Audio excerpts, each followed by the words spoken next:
अस्सलामुअलैकुम वरहमतुल्लाहि वबरकातुहू। बच्चों, आज हम पढ़ेंगे मजमून माहौल का मुतालिया। आज हम पढ़ेंगे सबक नंबर 25, हमारे आसपास होने वाली तब्दीलियाँ। इससे पहले की वीडियो में बच्चों हमने इस सबक का एक हिस्सा पढ़ा था। आज हम इसके आगे का सबक पढ़ेंगे। आज हम पढ़ेंगे चांद की शक्लें। चांद के तुलू होने का वक्त रोजाना मुख्तलिफ होता है। रोजाना एक मखसूस वक्त पर चांद को देखे तो वो हर रोज आसमान में अलग अलग नजर आता है। इसकी शक्ल भी हर रोज बदलती है। इस तरह से बच्चों चांद की शक्ल हर रोज बदलती है। ये क्या है बच्चों? ये है चांद की मुख्तलिफ शक्लें। इसको अशकाल कमर कहते हैं। जिस दिन चांद गोल और चमकदार नजर आता है, इस दिन को क्या कहते हैं बच्चों? जिस दिन चांद इस तरह से गोल और चमकदार नजर आता है, इस दिन को पूनम कहते हैं। इसके बाद 15 दिन तक चांद का रोशन हिस्सा कम कम होता है। इस तरह से चांद का रोशन हिस्सा कम कम होता जाता है। 15वें दिन चांद नजर नहीं आता, इस दिन को अमावस कहते हैं। अमावस के बाद 15 दिन तक चांद का रोशन हिस्सा बढ़ता जाता है और अगले पूनम को वो फिर गोल और रोशन हो जाता है।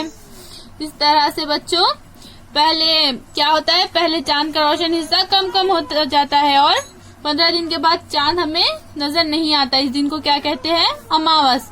और अमावस के बाद फिर क्या होता है बच्चों? चांद इस तरह से थोड़ा थोड़ा बढ़ने लगता है और 15 दिन के बाद मुकम्मल गोल हमें नजर आता है। फिर इस दिन को पूनम कहते हैं।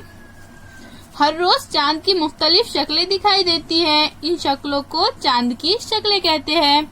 ये सब क्या है बच्चों? ये सब है चांद की शक्लें। इनको अशकाल कमर भी कहते हैं।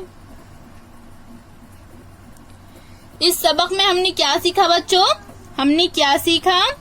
सूरज निकलते ही उजाला होता है, यानी दिन निकलता है। सूरज डूबते ही अंधेरा होता है, यानी रात होती है। सूरज मशरिक से निकलता है और मगरिब में डूबता है।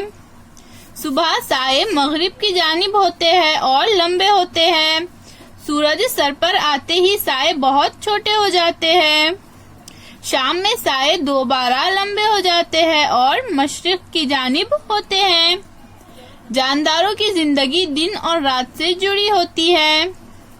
चांद की शक्ल और निकलने का वक्त रोजाना बदलता है। चांद की जो नई नई शक्लें नजर आती हैं, इन्हें चांद की शक्लें कहते हैं। जिस दिन चांद गोल नजर आता है, इस दिन पूनम होती है। जिस दिन चांद आसमान में नजर नहीं आता, इस दिन अमावस होती है। इसे हमेशा जहन में रखें। तमाम जानदारों की जिंदगी दिन और रात के चक्कर से जुड़ी हुई है, इसलिए तयशुदा वक्त पर हर काम करना चाहिए।